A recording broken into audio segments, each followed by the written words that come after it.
Hey, good evening, everybody. This is your girl, Crystal Bodie Smith here. How are you? Welcome.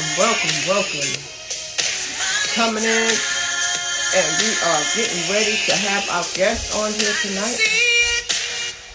Yes.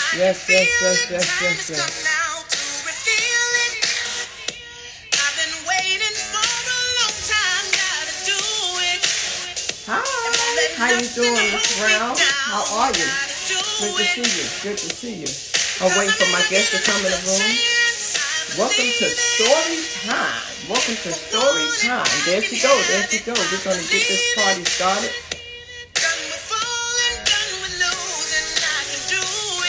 Miss Gina, send me a request. Let me see if I can get you in here.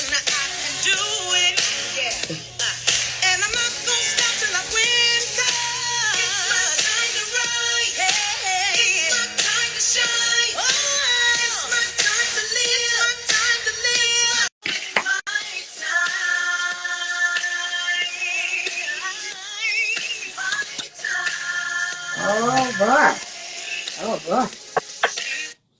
There she goes, ladies and gentlemen. Thank you so much for joining in. My name is Crystal Bodie Smith, and I just wanted to invite you to join us with Story Time. I have the privilege and honor today of coming to you once again.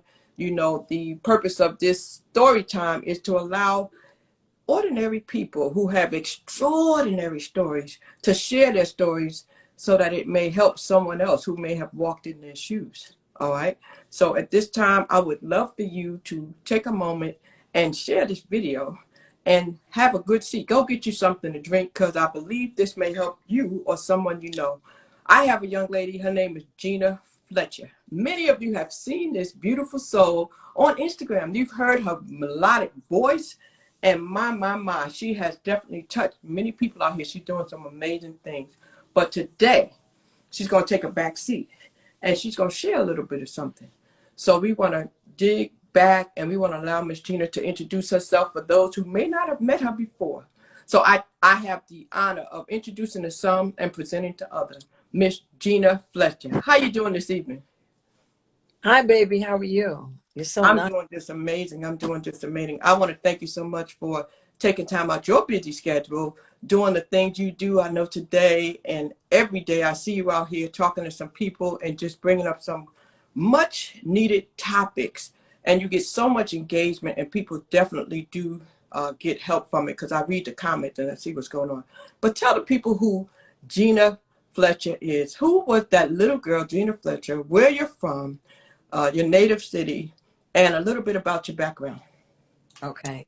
Thank you, sister. My father was from Memphis in the church. My mother was from Brooklyn. They got married in 1959. I was born October 26, 1960 in Brooklyn. I lived on Lefferts Place, my first place of birth, and then my mother moved downtown. And then we moved to California. My father had a record deal with RCA Victor, and for a couple of years he was very, very famous in the industry. And he started shooting heroin, and once he started shooting dope, my mother started drinking alcohol. I'm the oldest of 6 children, so when they went through some tumultuous times, my mother sent us, well, the courts sent us back to Brooklyn, to my grandmother's house at 42 Midway Street between Bedford and Flatbush. And I lived there until I became grown, and then I moved to Bed-Stuy. But I was born and raised in the Church of God in Christ, the Holiness Church. I was sanctified. I was christened, baptized in the Sunshine Band, in the junior choir, in the intermediate choir, in the adult choir. I was in the prison ministry. I taught Sunday school. I was on the usher board, the junior usher board, the senior usher board. I was part of the YPWW. We had a broadcast on Sunday nights that I sang on the broadcast. I went to church Tuesday night, pastoral night. Thursday night was choir rehearsal. Friday night was youth night. Al Sharpton was our youth pastor. Saturday was rehearsal. And Sunday morning was Sunday school, then morning service, then afternoon service, then YPWW, then evening service. First Sunday was communion Sunday. Then if there was a revival, I was at church every night. I went door to door.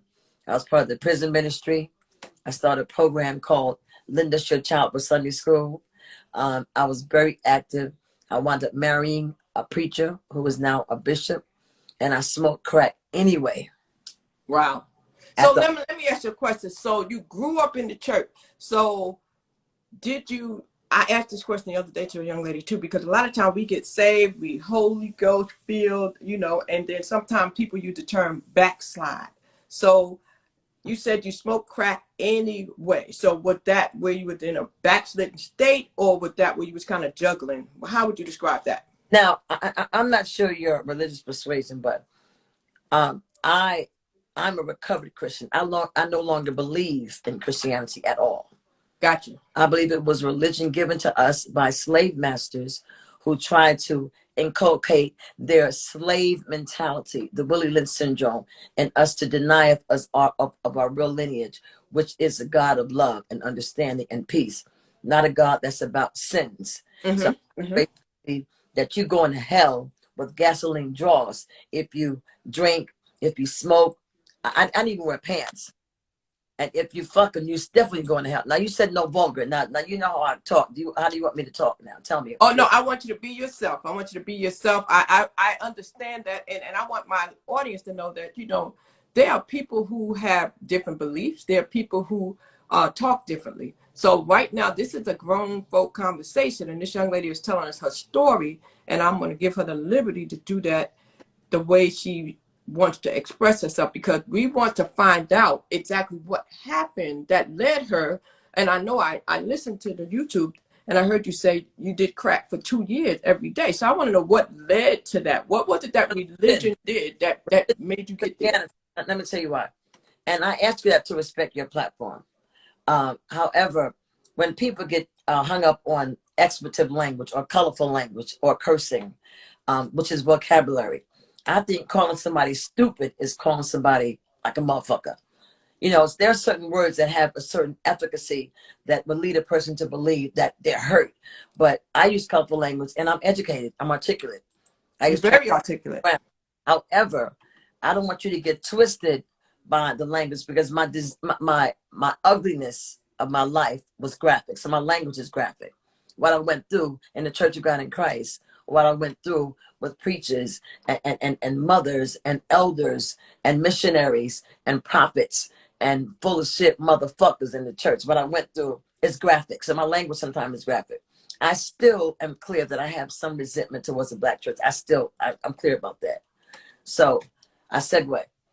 I became so religious that because I'm passionate anyhow, I was like, they said I was a preacher. I went to seminary. That I was dubbed an evangelist because I sing along with talking.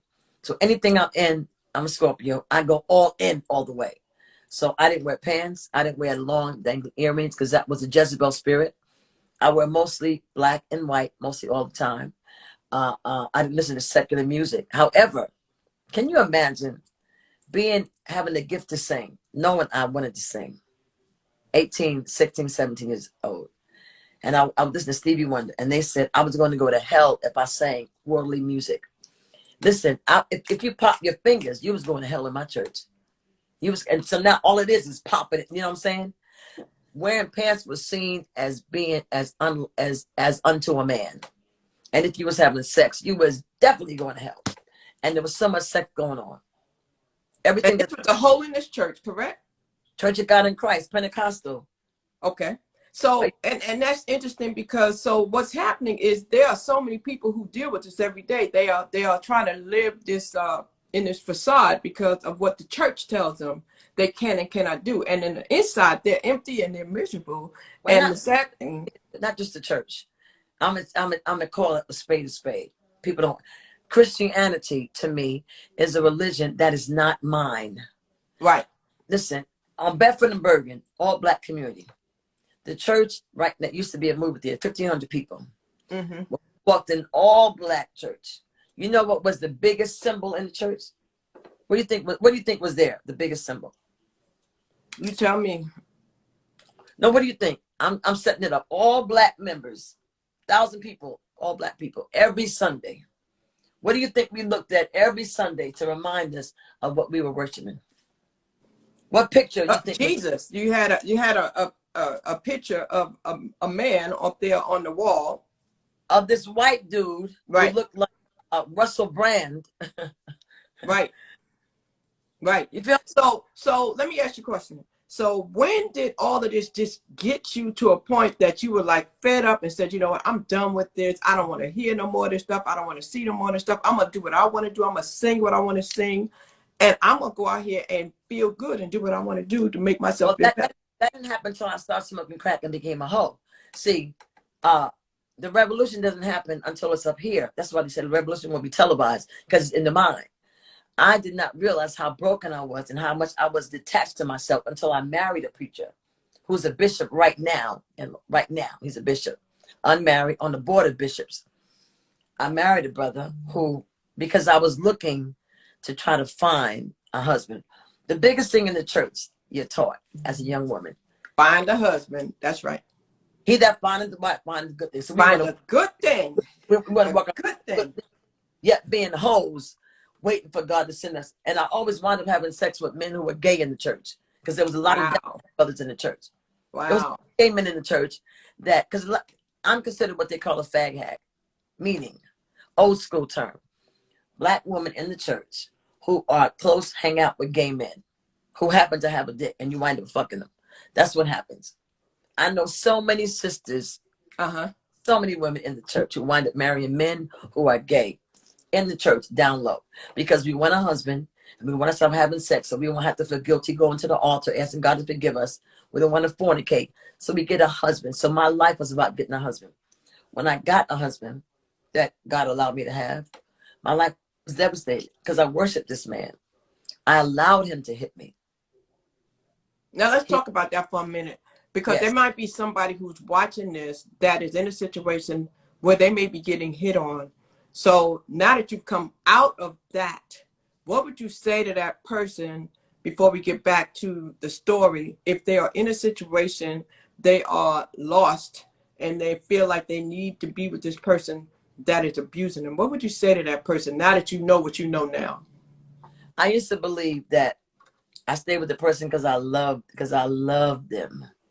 I used to believe that if I stayed with my ex-husband because he hit me, that because I loved him, I'm sacrificed. So people always call me the victim. Now, of Mhm. course, nobody should put their hands on you. But I had to take a look at what were my motives. What would make me stay with a man that hit me? Why would I do that? What would make me stay with a man that You put his hand? needed that validation. You thought you needed that love. You needed acceptance. You needed attention. You were lacking all those things, and so you felt as though he was giving it to you. He must have been somehow giving you that false love and attention. Or was it that this religion that I thought I believed in told me I need to look to this human being?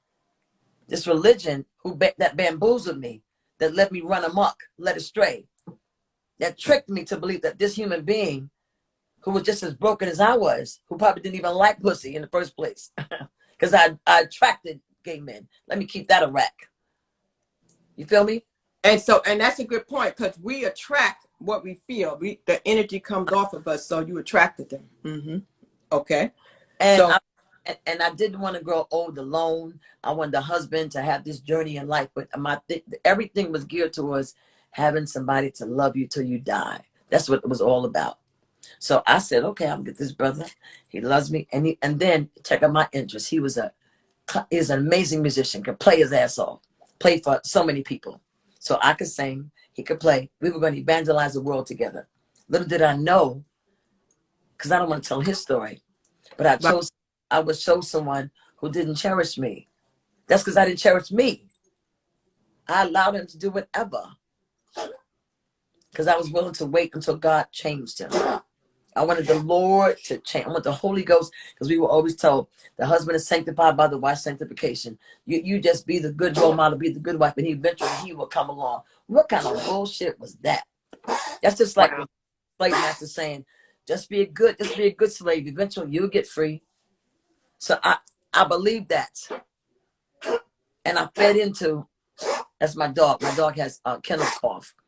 Okay. And you know what? My daughter's dog does too. I tagged her in your picture when you were singing and the dog was kind of trying to sing and howl with you. because she has a dog and she's very Dog don't fun. howl. My dog don't howl. My dog sings. I mean, he don't howl. Don't be Okay, Barack, he can hear that.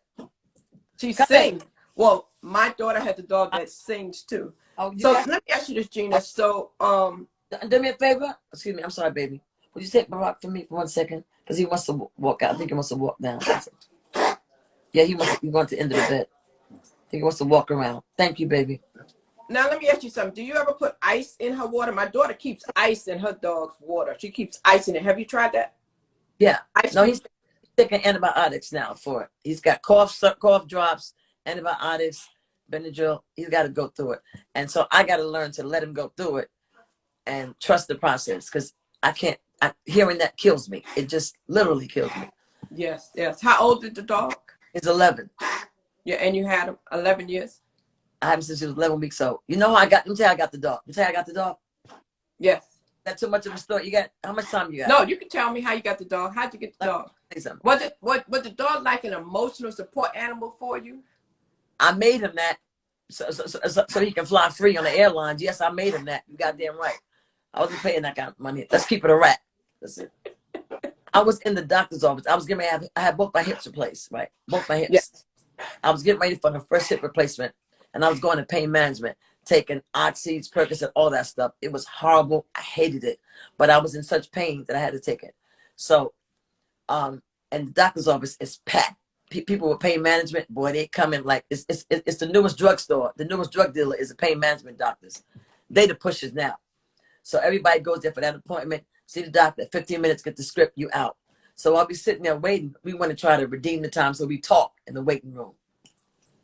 Okay, somebody said something I think might be good for you. Look at what I just pinned. They may be a veterinarian. They said when he does that, pat his side where his lungs are with pressure. That's not true. He went to the vet. That's Leah. The vet told me what's going on. He has kennel cough.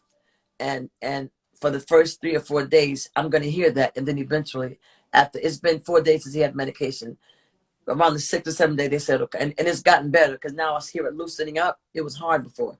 It's like having phlegm in your chest for a dog. Yes. Yes. Yeah. Okay, so let me get, I love animals and I wanted to get you to tell us that about when you got the pet, but I want to go back to something. Okay. I'm so sorry that you went through what you went through, and I know there's many people who go through this in the church, and for whatever reason they get through these circumstances with their family, they're disappointed, they're hurt, they're misled, they're lied to, there's so many reasons why people get there. But what I want to get to is, you said it led you to crack. Yes. What was it that broke the mold and caused you that first day that you went out and you just went and used? How did that first day happen? Describe that first day. I started smoking crack. Yes, ma'am. I was living on, the first time I smoked freebase was in California with my cousin in California. My nephew Damien's aunt, her name is Peachy. First time, I said it. That was years ago, but I didn't smoke crack till I was living I had an apartment on Christopher Street in Brooklyn. On Christopher Street. 26 Christopher Street, upstairs on the second floor, I think. Was it 26? Forgot. And I was living with my mother. We had an apartment. And at that time, Woolers was big. A Wooler. You know what a Wooler is? You ever smoked crack before?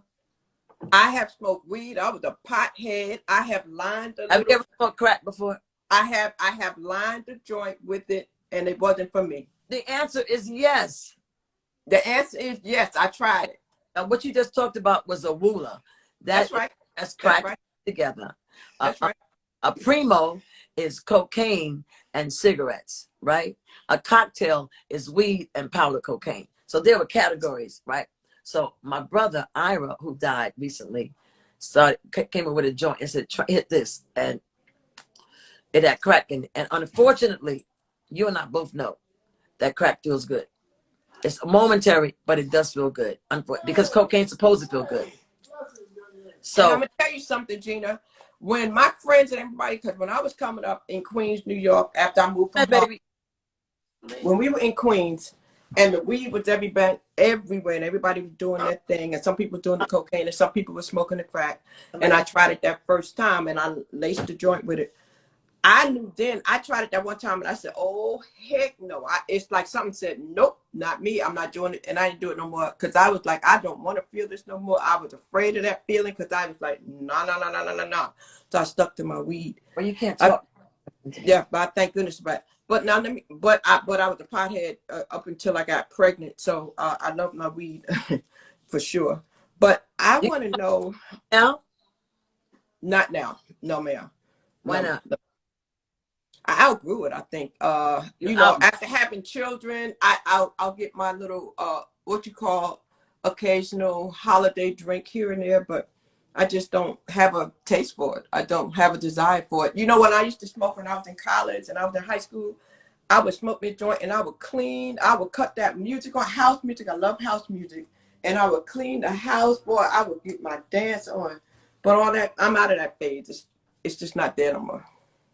It's Well, not there. thank more weed for me. God damn it. But let me tell you something. I got many people that still love it. I got a high school friend right now. She cracks me up because she's a cannabis person and she loved it, and that's her medicine, and she ain't going nowhere without it. And I don't knock it. I Hey, want to meet her. yes, you would love. Oh my goodness, y'all are two of a kind. You would absolutely love her. She loves music and she loves the weed. And she, matter of fact, oh my goodness, her personality just like yours. She don't hold her tongue for nothing. She stays in Astoria because we went to Jamaica High together, and Cheryl is a mess. But let's get back to this. So let's talk about the life of you smoking this crack. Many people, when they smoke crack, they'll do anything to get it. Talk about that phase of it. I mean, was it a degrading phase for you? No, Was it a hurtful phase for you? Or was it a dangerous phase for you? You don't feel degradation when you're smoking crack. That's the purpose of smoking crack, so you don't feel it. Unfortunately, crack feels amazing, like I said. So it was used to not feel. It's Right. So there's no degradation, there's no denigration, there's no self-hate until you come down. Right. Then you go, and then when you come down, you look at go what the fuck did I do? That's real shit. And then when you came down, you were looking to go back up. Am I correct? No, that's why I did. That's why I couldn't come down. You couldn't for 2 years. There was no way I was coming down. No way. No way. So the process of getting high, the process of finding someone to provide you this, how did that go? How was that process for you? I mean, was somebody, selling it, or did you get it from strangers, or what did you have to do to get it? There's nobody getting no crack for no stranger. What are you talking about? You wind up getting some kitty litter. But listen, you got to go if you want to make noise now, for real. If you're going to make noise, you got to go. You got to go. You got to go if you're going to make noise. Really, you got to go. Because this is serious. This is not no joke. So if you're going to be quiet, cool. But if you can't sit here and do like that. Okay? Okay. See you later. If you was my man, you could stay. But since you're not, you got to go. I am. Get out. Get out. Get out. Get out. Go in there with mommy. Go ahead. Thank you. So, I was in California, and I was my cousin. I got out with my cousin, and then I was walking down the street in Crenshaw Boulevard in California, and I saw a white man. My mother. I'd always connected men with money. Always, I always know men meant money. My mother wasn't a hoe, but she was so beautiful and pretty and attractive. She always had men who thank you, baby. Wow, thank you. He always said, who sent me this? Mother? Thank you, baby. He always had men. My mother always had people around, men around who? The laundromat, the grocery store, whatever. That would be kind to us. And my mother wasn't fucking anybody. And but she was the kind of woman who could woo men. So I knew men and money connected. Okay. I had never turned a trick. But when I was walking down the street and I wanted some crack, I saw this white man in a blue car. It looked like a Honda. I can't remember the type of car. And he looked at me, and I gave him eye contact. He rode around the corner. I walked around the corner. And it wasn't even a whole stroll, I don't think. Crenshaw near Slauson and La Brea, somewhere around there, I forgot. I think it was Slauson in L.A. And he pulled over. He said, you dating? Now, I didn't know no whole lingo at the time. But I said, yeah. And I got in the car. He could have been an axe murderer. I didn't give a fuck. I was thirsty because I wanted that feeling that I had before from the crack because I didn't want to feel what I was going through. So I wanted to escape.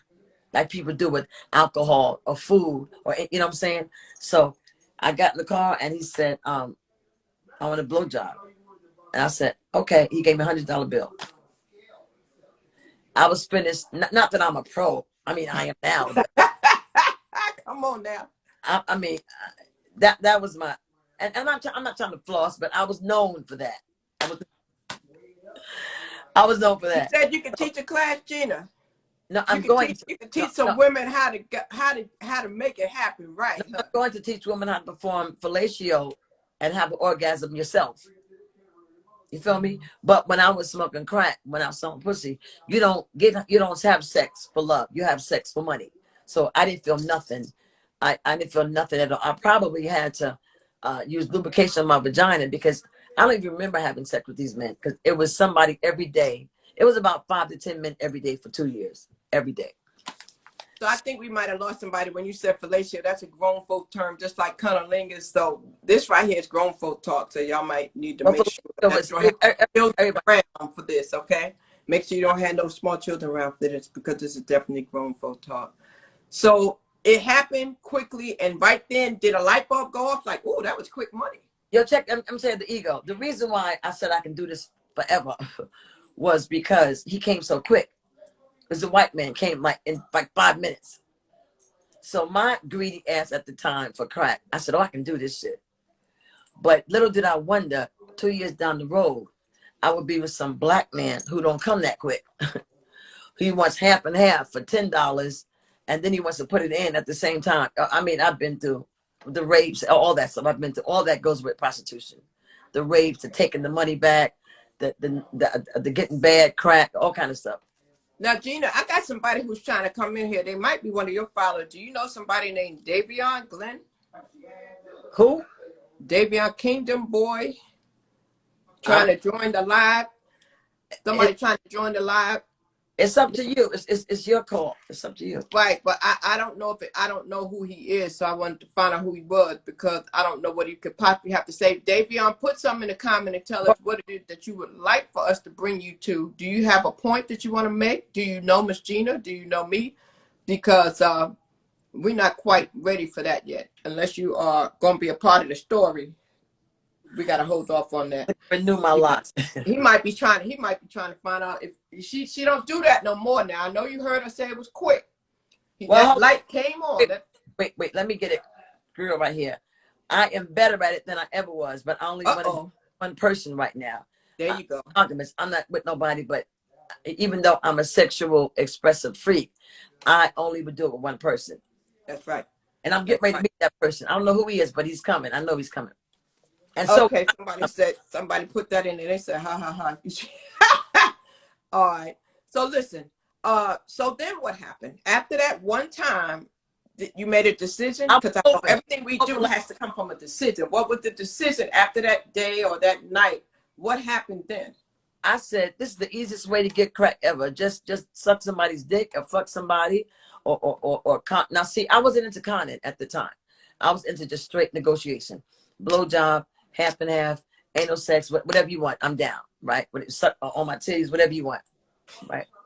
For money, in and out. It was a smash and grab, 1, 2, 3. It's business.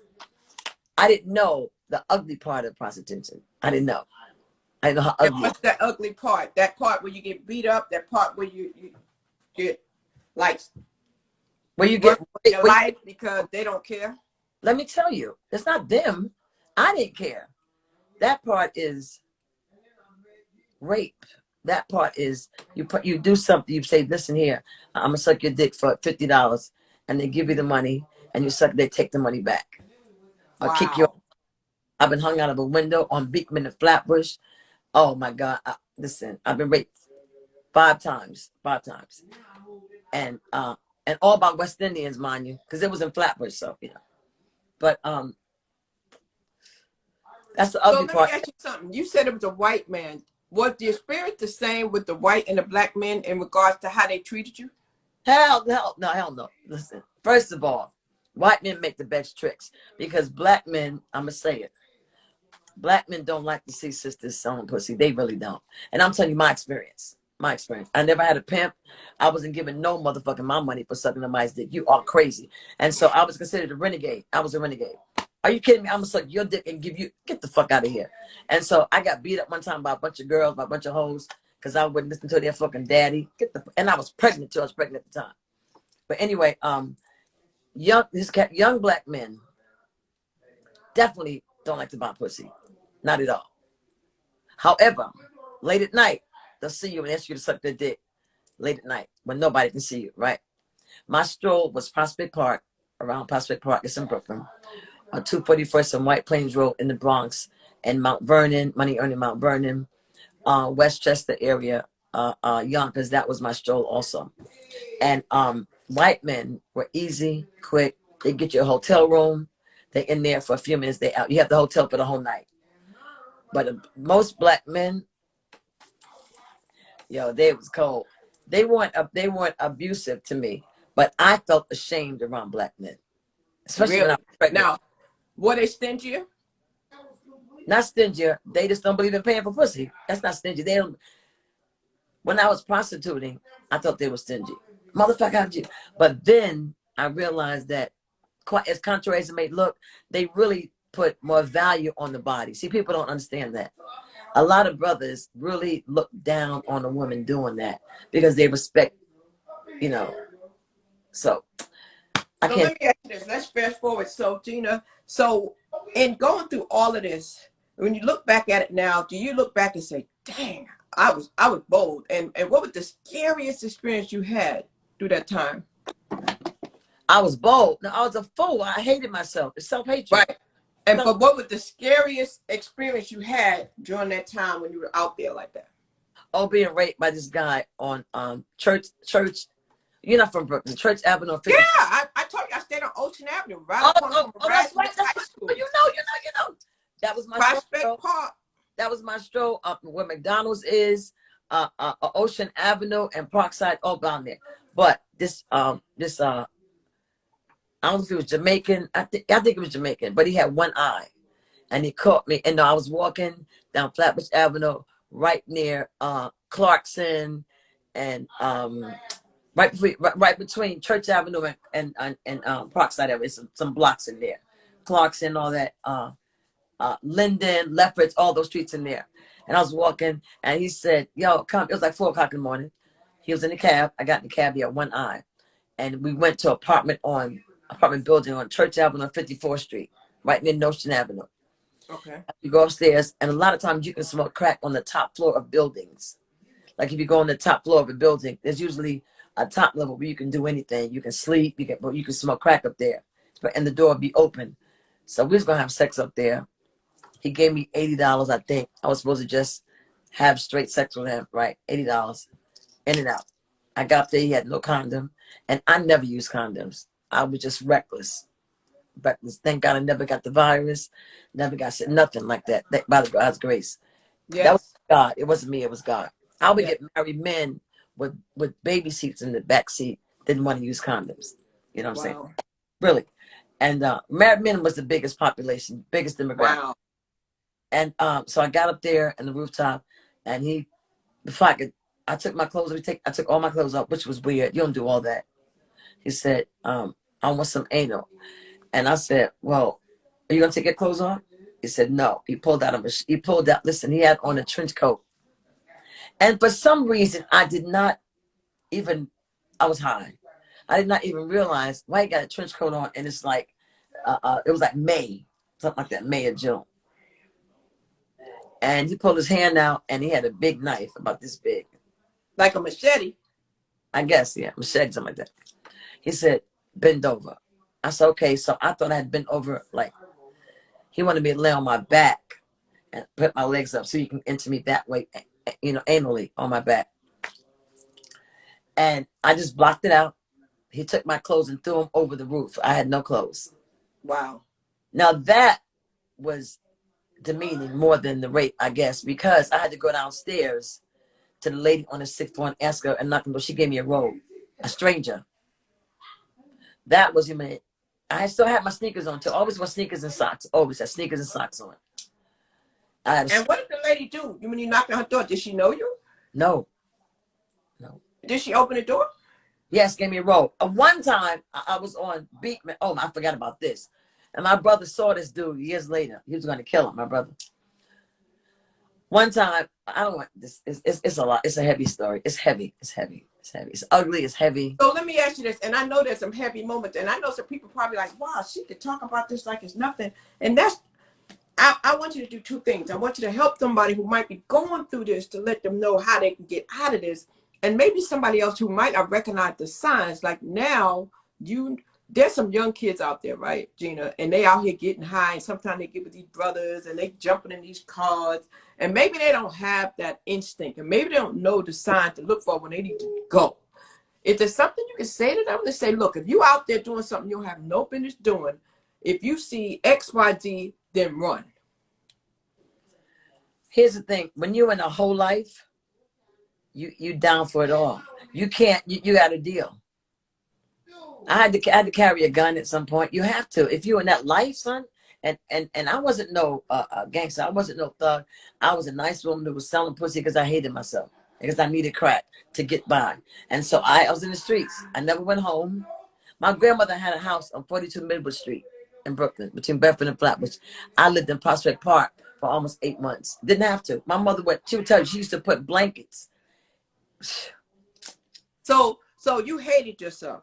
And Yeah. now, if somebody looks at you right now, they would never have any idea that you went through all this except to hear the story. And the reason why I wanted you to tell the story is because you overcame it. Like, look at you now. You have this freeness. I'm overcoming because healing is a journey. It's every day. That's right. It's a journey. And I want to say this very clear, that not just religion, but the Black church, what my experience is, we do not address sexuality. We don't address femininity. We don't address relationships. We don't address being honest. We don't address higher education. A lot of things we don't address. And we get caught up in, well, that's okay because I'm going to heaven anyhow. Because the world seems to not matter, because we're eventually going to see Jesus in the sky and the rapture in the by and by. So on the low, we kind of minimize this thing called life. Right. And people fucked up. So gossip is just as bad as murder to me. You feel me? People think homosexuality is a sin. Well, betraying somebody is just as bad. I don't even think homosexuality is a sin. I don't believe that. That's not a sin to me. I think sin is if I treat you bad or I treat myself bad. What I choose to do to satisfy myself with who I love. I wrote a song, right? It's about a relationship with God. It's not about who you love, how you dress, what you have. It's about love. Hold on. Yo, you're too loud. Isaiah. Tell him he's too loud. Now, I can't hear them. You might hear them, but I can't. Just so you know, I don't hear them. I didn't say it for you. I said it for me. Oh, okay. Got you. Distracting. Yeah, I don't have screaming house like that. I don't do that. Right. Distracting. So you write. Yeah. Do you think a lot of your writing now comes from, of course, writing comes from pain most of the time. For most people, they write from their pain. Stop screaming. I'm doing an interview. Stop screaming. Close my door. Close my door. Close my door. So I like the way that song came about. Do you think you wrote a couple of songs when you were going through that period in your life, those 2 years, or all your writing came? Hell no. You can't write. You Came can't afterwards. That's right. Pussy, please. Right, Sid. You kidding me? You have to avoid anything that connects you with your spirit. Writing connects you with your spirit. I couldn't sing. Well, I did sing. Let me tell you about that. I'll tell you about this story. Unfortunately, in crack houses and in trap houses, you got to be quiet. People want you to be quiet. Yes. But when I took a hit, I like to sing. I like to take my top off and sing. Excuse me 1 minute. Not a banana. I'll get you something of them done. Listen. I used to like to take my top off and sing when I took a hit, right? And there was a crack house on the corner of Woodruff and right near East 21st Street and Ocean Ave. You know what that is, right? Right. Okay. And the song out was then, I wanna sex you up. TikTok. Yeah.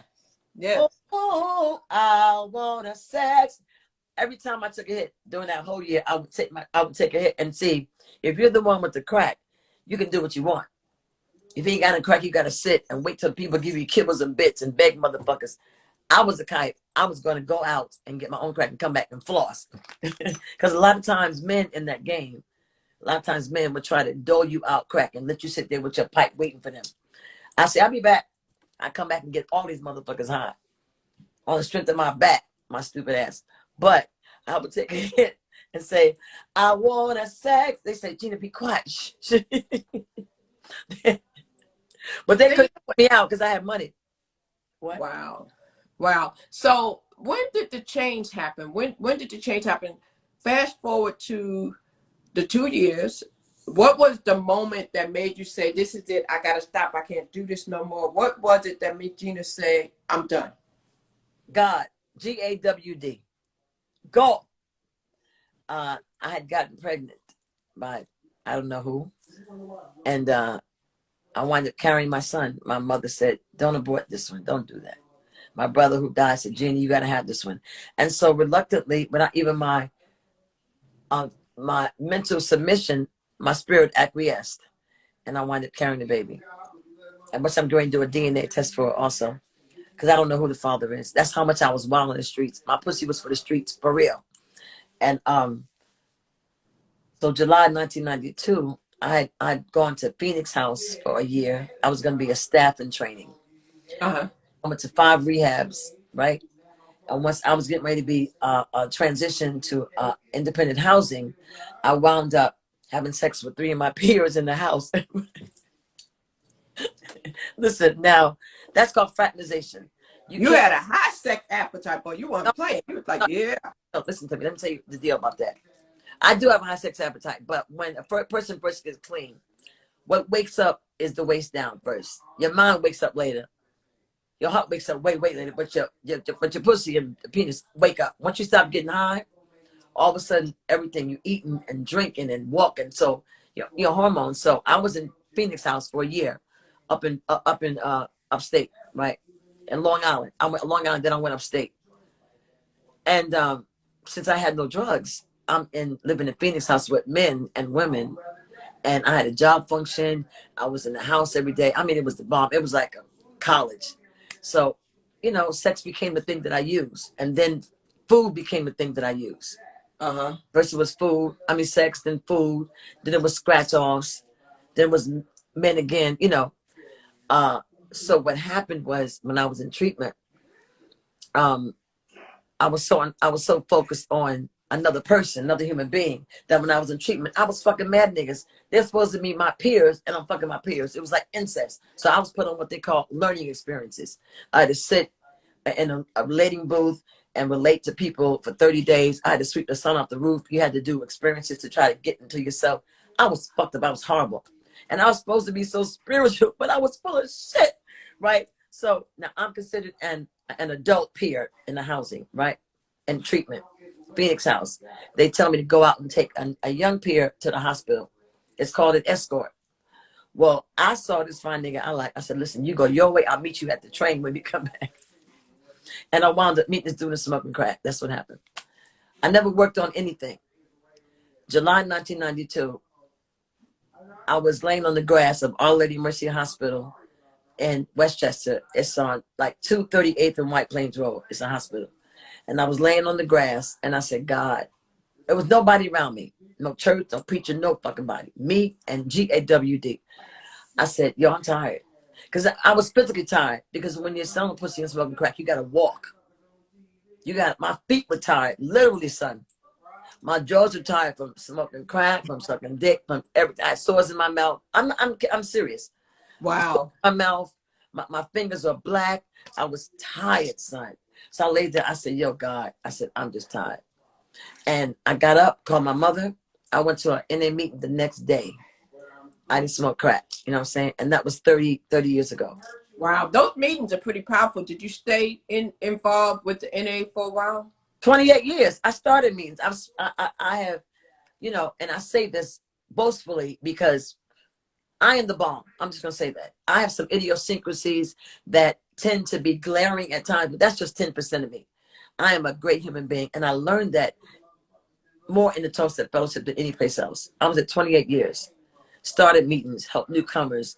I've had the ability to share everywhere around in states all over. I was blessed to be able to share at conventions all the time and just all that stuff, you know. So I was able to share and learn who I was. I learned how to smoke weed and not have to smoke crack. I learned that in NA. Right. I learned. Now, do you think some people might think that that might be not be safe because eventually you might want more, but you're So not worried about okay, that. Smoking weed. they think. I don't give a fuck what they think. And I say that not disrespectfully, but for a long time, let me just keep this a wrap. I was in NA for 28 years. In my 21st year, I started reading about the medicinal pleasures of marijuana. I started reading about how healthy it was. I started reading about what's in it and how it can help my temperament. Because as an artist, I'm on 100. I'm on 10 anyway all the time. My mind is always going, son. You feel me? So I don't need no medication. I have nothing but the DSM-4. I'm a licensed social worker, tell all that shit. So I know who I am. But there's a little angst there because I'm a creative person. Right. So I don't turn my mind up all the time. The universe has to do it. So I like enhancers. And that to me is a smoothie, some sea moss, some music, and God's collard greens. And because I was in NA, I learned not to obsess. I don't need this, but I like it. Right. I could function comfortably without it. Yeah. But I still love it when I smoke weed. I agree. So you know what? Digressing for 1 second, I have to tell you, I love your smoothie song. When you get up there and you be smoothie. let me use it. You sing it? Girl, I don't sing. People might drop off if I start singing. We don't want to do that. Oh, But wait. I was going to say something. I was segueing into this. I smoked crack because I cared so much about what people thought about me. Oh, that was tantamount to the crux of my sickness. Yo, yo, yo, yo, yo. and I think I know where you're going with that. So when I said people would jump off, you're saying forget what other people think. Sing. That's the point you were trying to make when you asked me to sing. Well, you got it, but I was going to make a deeper point that my inability to accept myself was and use drugs the way I did and use my body the way I did was born out of this deep-seated belief that I really wasn't good enough. I wasn't pretty enough. I was never going to be loved enough. So I had to go extra hard. So feeling like that, not liking my body, not liking any part of me, thinking that I wasn't really talented because my parents, unfortunately, were fucked up using drugs. So a lot of stuff wasn't put in me. I had to learn that. So using drugs became the thing that made me feel good. And I see I went back and pinned this guy who was trying to come up, this kingdom person. He said he wanted to encourage you for a quick minute. Not that she needs encouragement. That's what you see there. I pinned it. That's who it was. So because I was trying to figure out who was trying to come up. And I found that comment in there where he said he just wanted to give you a word of encouragement. And so if you want to send another one, you might wind up getting encouraged, but you're still welcome to come up if you feel like, if you want to share, if anybody's in this live and you want to share because you heard something that or if you've been impacted and you're struggling and you want to share, by all means feel free, because we do this because we want to help someone who might be going through. And you heard us say some keywords earlier. You have to trust the process, so if you have managed to stop doing what you're doing, or if you have gotten out of a domestic violence situation and you was in a situation that wasn't safe because you hated yourself, then kudos to you. But if you need help and you need somebody to talk to, then let us know, because we certainly are not doing this to glorify the crack or anything like that. That's not what this is about. This is to let you see someone who went through what Gina went through, but then look at her now. She's out here now doing major things. She's touring globally. She's changing lives. She's pouring back into people. She's singing. She's happy. She's fulfilled. So if you need that, if you're empty and you need that fulfillment, by all means, and you're going to ask her, how did she do it? Because you just can't find yourself there. By all means, come in and let us know, because we're here for you. So Gina, what next? What next? So now that you've done the 28 years, you're now doing your creative thing, you're singing, you're touring. Tell the people about what Gina's up to now. I know they don't know, but I know what you're doing. Well, I can't tell you, but you telling my whole goddamn story, nigga. I can't say shit. I'm gonna let you tell. Motherfucking thing. Yo, listen. I want to tell the people how much you prepare, right? Let me tell the people who are listening. This crazy ass woman who I don't even know. What's your name? Crystal, right? She was so prepared, but I respect that you wanted me here so much, right? But there's no way I can gloss over the fact of what I see. I respect you and appreciate you. You funny as fuck. Because I was saying, you sent me a video. You said, this is how I interview. You wanted me to understand you completely. Then you sent me messages on messages. Yo, you gangster. You gangster. I appreciate that. You go all in. You funny as fuck, but you go all in. I appreciate that. Well, that's because other people, you know what it is, Gina? What? A lot of people who I'm going to interview, they ask me all those questions. But you know, the difference between you and the rest, you just like, let's roll, let's flow. But forget all that formality. What bio? No, let's just flow. Some people. That's right. You wanted a bio. You wanted pictures. I said, bitch, what? Are you paying me? No, I'm just playing. Yeah, you called me like 20 times. Thank you, sister, for stalking me. You stalked my ass. You want some pussy? Well, you know what? And I called you this morning and I said, Lord, she's on 2-hour time difference. I'm sorry. I didn't mean to. But did you hear my question? I just asked you. What was the question? Oh, forget it. You didn't hear it. Okay. I want to answer it. What was the question? It was a joke, honey. It was a joke. Okay. I think they were stalking me like. So tell the people about Gina now. So Gina has overcome this. She had this childhood. She had this marriage. She got out of the marriage. You know, before we jump too far, when did you decide and how did you get out of the situation? How did you get out of this marriage after being hit on, after going through what you went through with the now bishop? How did you exit that? Did you have an exit plan? No. He escaped. I was the problem. Are you kidding me? This nigga, he divorced me. I was sick. Okay. Listen, I put this man on the pedestal. I thought he was Jesus. Not only did I believe in that bullshit religion, but I thought he was the way. I know he was fucking around. Are you kidding me? He divorced me because I was too sick for him. I'm not going to talk about his idiosyncratic shit. But I was too sick for him. He is. Gotcha. See, Gotcha. That's one thing I'm going to talk about with women at another time. Us being accountable for my own behavior. I stayed with this man knowing he hit me because I had an agenda also. I said, I'll take the hitting because eventually he will surrender. He'll be submissive. He'll be kind. He'll be loving. And I'll get him back. And I'll be able to be the preacher's wife, the bishop's wife. I had my own ulterior motive. And it backfired. It backfired. You feel me? Yes. And yeah, I want to definitely let you finish when I ask you that, because sometimes we get off and we get into it. So somebody wrote in there, let her finish. Wait. Are you just they're like, let her finish. Thank you for letting her finish. Okay. They've been saying that the whole time. No, I'm just playing. That is funny. That is funny. Your people in there deep. They in there deep. It's our people. Yes, ma'am. Yes, ma'am.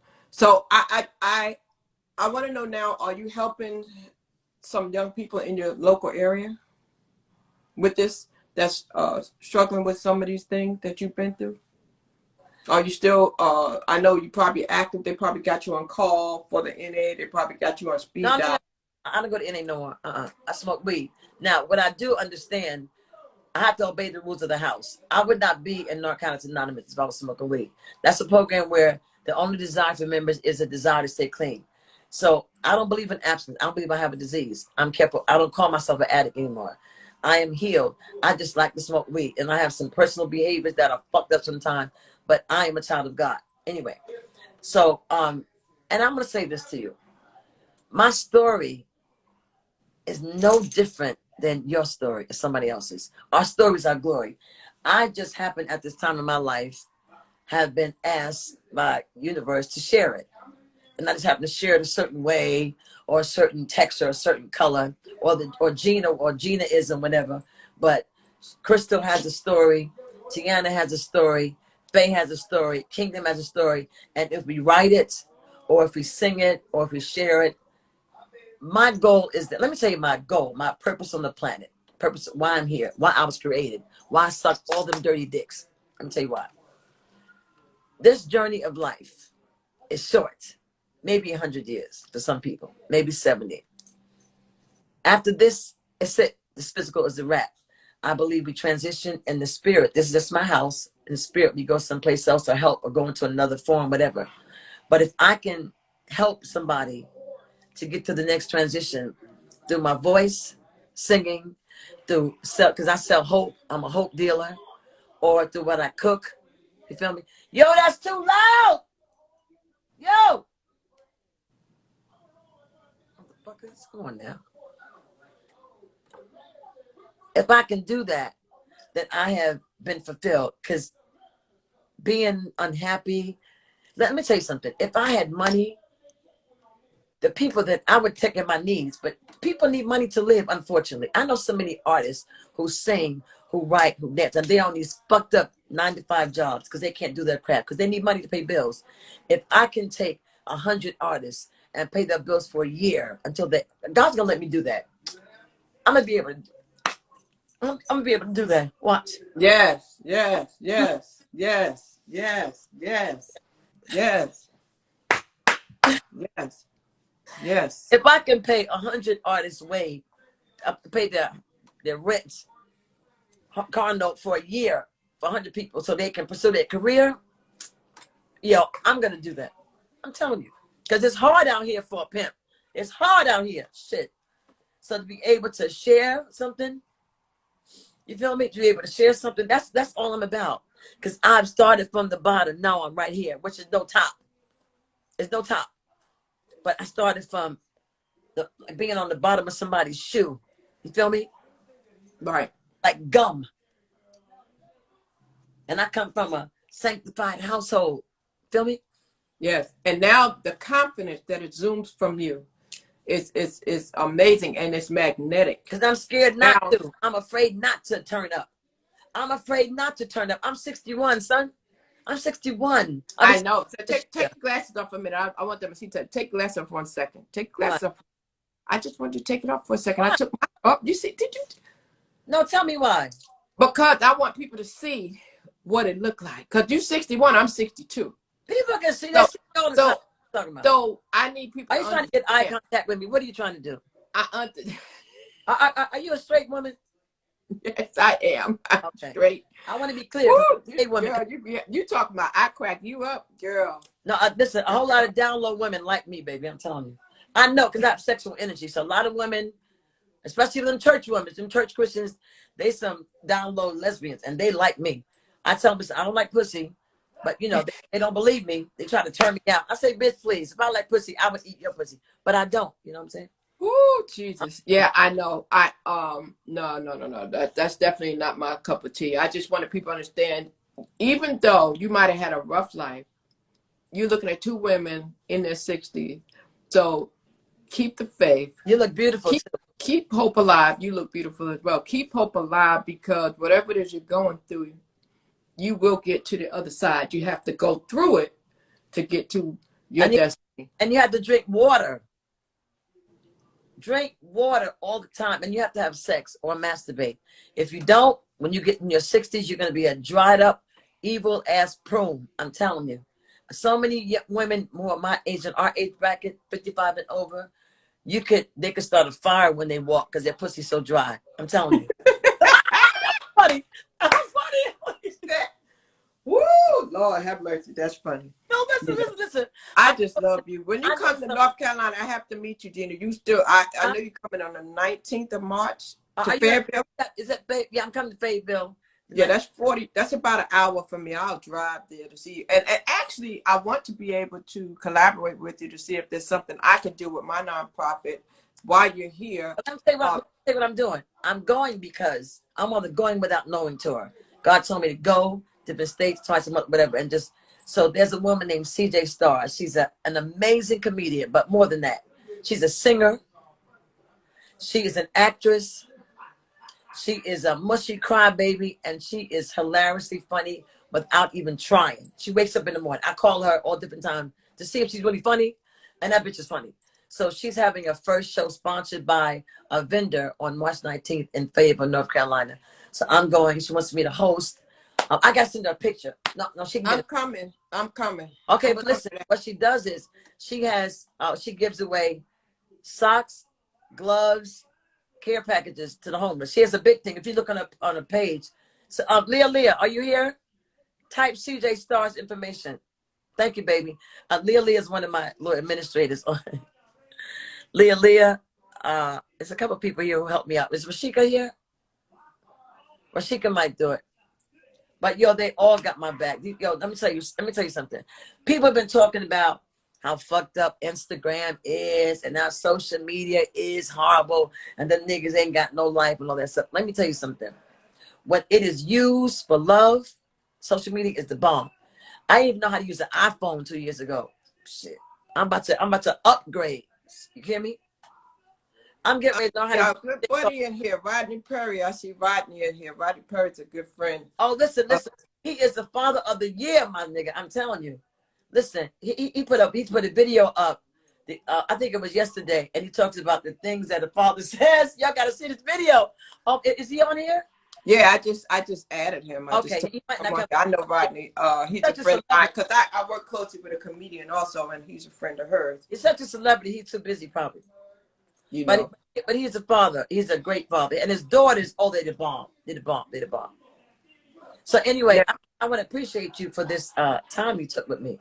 Yeah, I appreciate you, and I really sincerely mean that. I would like to see you and this young lady because she's right here with me, and we may be able to do something. I work closely with. I'm on the board for an organization that helps women that are displaced, homeless women, and also on the board with the women's prison. So I might be able to do something with her, and just to be able to see what you have going on for your tour. So I definitely would like to hear more about that. Tell the people what you have going on, how they could reach you, if they could donate to you, or if there's something that you would like to let them know as far as your upcoming activities, and have one of your administrators to put your information in there, please.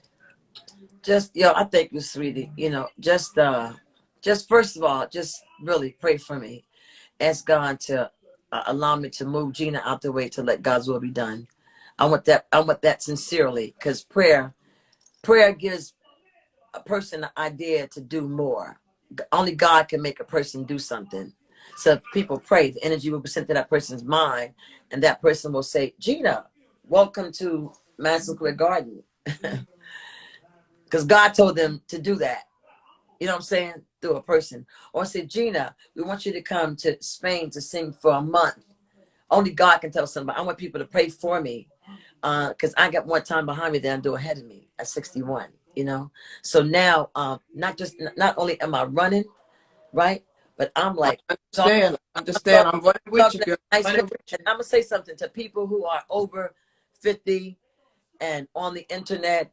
And that's one thing I like about Rodney. He is on the social media, on the phone. And if you're my era or 50 and above, the phone is not one of our best friends. Not really. It's a youngin's thing. But to be able to master the phone, to master an iPhone, to master videos, to master editing, to master doing lives, and that's a lot for a person who don't even like to use a cell phone. Like a baby boomer. Youngins help me. Youngins have helped me. Thank God for my son and his friends and people on the live who come and say, Auntie, do this, do that. Put do not disturb on. Let me tell you something. I didn't even know how to minimize the screen to see. I'm telling you, youngins help me. So I keep them around me.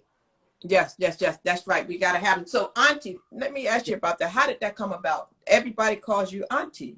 Because I'm an auntie. So everybody's auntie. Well, I'm really an auntie, but I have the auntie energy.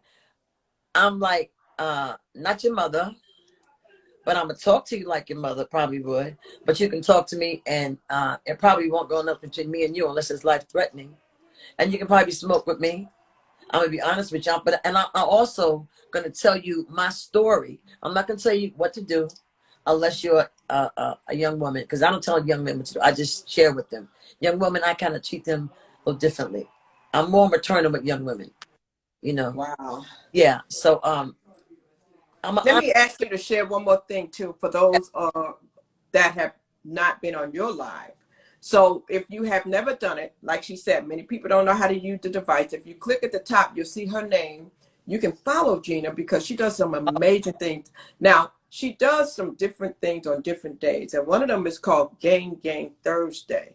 I yeah. want you to tell the people the different things you do. You've heard her story. You've heard where she's come from. Now I want you to understand where she's going and what she's doing. So that should let you know, regardless of what you've been through, you can get past it and move forward. So Gina, tell them about your platform, the different things you do on the different days. I want you to take this moment to share any information you want to share, again, about your upcoming tour, about the days and the times you go live, anything that's on your heart that you would like to share, that you want people to know, ways they can definitely donate to you, anything at this time that you'd like to share. Okay. I'm exhausted listening to your ass. Thank you for being so thorough. Thank you for reminding me what to talk about. Um, I really, really understand that what you're doing for me is only God. Because number one, I hate to ask. My ego, I'm from Brooklyn, Bed-Stuy. I've never, and you know, I know some people when I was in the streets, they want to give me money. I'd rather work for it. So I have a hard time asking for money. I do. And so that has been an issue with me spiritually, because raised in the church, you know where the offering is, where it's going. It's not going to the building fund. So you're reluctant to give, which means, you know what I'm saying, reluctant to give in church because you can't.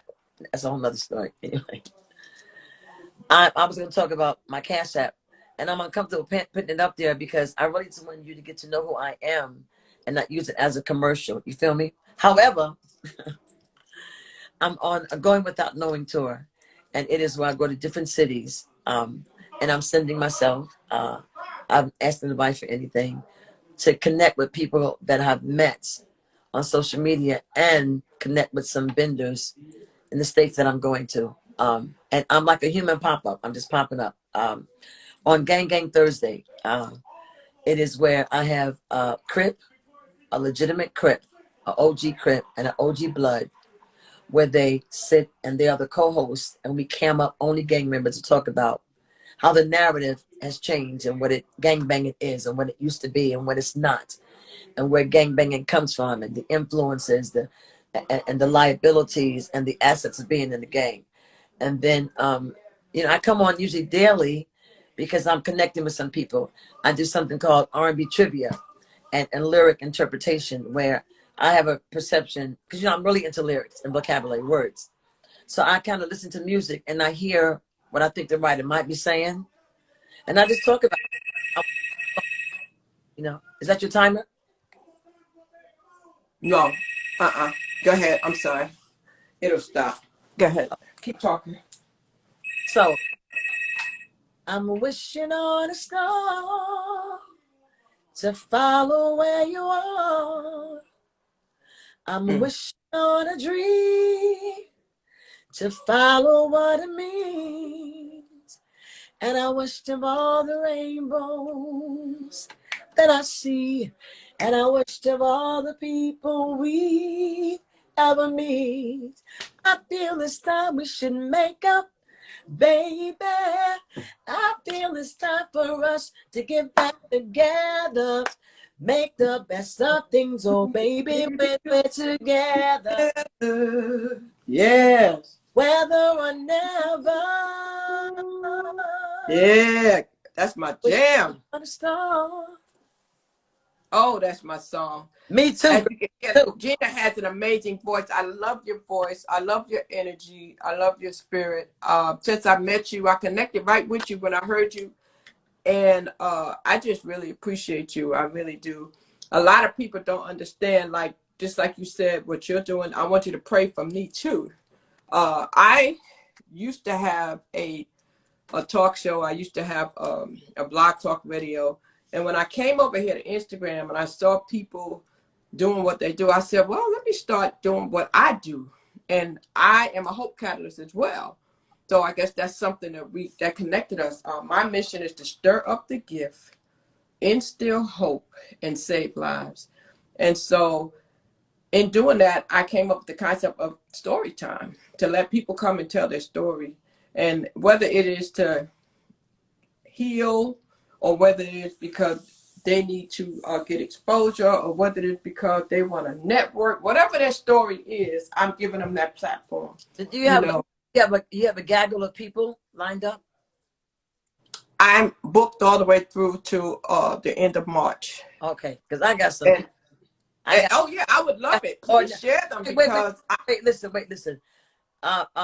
Extraordinary Ordinary People. That's the name of my podcast, you know. No, I didn't.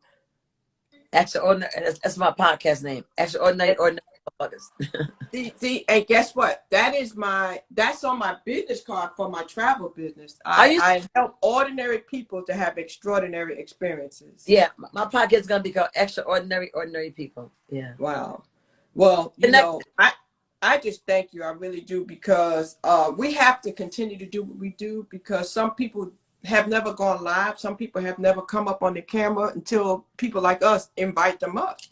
And so we just have to keep helping them to get out of their shell and let God use us how He's using us to do this out here. Because what happens is, baby, and I know some people that you would love to hear this story. I got some people whose story is such an expression of the triumphant spirit. You'd be like, oh wow, how come the world doesn't know? I know so many people. But the other thing is that even though I am such a help to people, what I get in exchange, see, there's a song called "You Can't Beat God Given No Matter How Hard You Try." I used to wonder, what does that mean? You can't beat God given. What you mean? I never understood that. You can't beat God given no matter how you try. I said, what does that mean?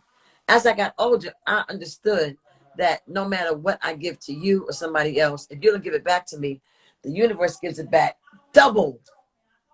So if I give all, I can never give enough, because I'm always going to get it back. So when I'm giving, I'm getting more. You know what I'm saying? So it's almost selfish giving, because I know I'm going to get back. You feel me? Yes, I understand. Well, I sincerely look forward to meeting you when you come to North Carolina. I'm not going to keep too much of your time. And for those people who came in, I thank you. And I'm going to Houston. I'm going to Las Vegas, February 25th to 28th this month. I'll be in Houston, Texas, March 10th through the 16th. So, on your tour? Yeah. On your tour? And then I'll be. So are you singing when you get there, or are you hosting? I'm singing, meeting some people, having some meetings. You know, I'm outside, son. I'm outside. Wow. Well, we sincerely hope that someone was touched by your story today. I was. And I want to thank you. And I look forward to logging on and hearing some more of your conversations coming up soon. Thank you. And I definitely do look forward to meeting you when you come here in Fairfield. I need you to text me your number again, because I didn't lock it in when you called me the first time. Get a pen. I didn't lock it. Get a pen. 347. New York? Yes. Brooklyn, 451. 6553. So you didn't change your number. 347-451-6553. I'm Brooklyn born and bred. I got you. No. I'm not born and bred from Brooklyn. I'm a Wagner girl. Wagner Projects for Harlem. That just happened to be my last address. You know, that just happened to be. Miss Gina, I want to thank you. Where are you from? 125th Street between 1st and 2nd Avenue. Wagner Project. Girl. Harlem, all the way. They always try to come to Brooklyn trying to be fly, always wearing Well, matching. no. I went from Harlem to Hollis, Queens. Are you Stayed over at Queens? Hollis, Queens, and then to Brooklyn. That just happened to be the last stop when I moved before I got to North Carolina. But I'm still a New York City girl. I'm always gonna be a New York City girl. Your Queens girls always wanted to wear those jeans and a jean jacket to go with it. They always had to have the matching jean suits. You know. So Yes. Gina, I want to thank you once again. And ladies and gentlemen, you heard from Gina Fletcher, the daughter of Sam Fletcher. You know, he was known out here for his music. She's carrying on his legacy, singing like she's singing and keeping the legacy going. Make sure you support her. Make sure you follow her. Make sure you add her. And if you feel led, you can certainly add me too. If you have a story that you want to tell, if you have a story that you want to tell, DM me. You are so funny. Feel led. If that wasn't some church manipulation, if you come in, you say, if you feel led, you can. If you feel led, give me $5. I want to thank you, Heavenly Father. Close the door, for shining your light on me.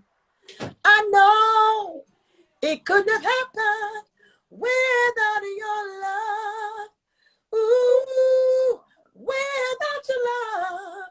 All right, I love you. I gotta go. Love you. Bye bye, everybody. Thank you. I will be posting this. It will be safe. Have a good day.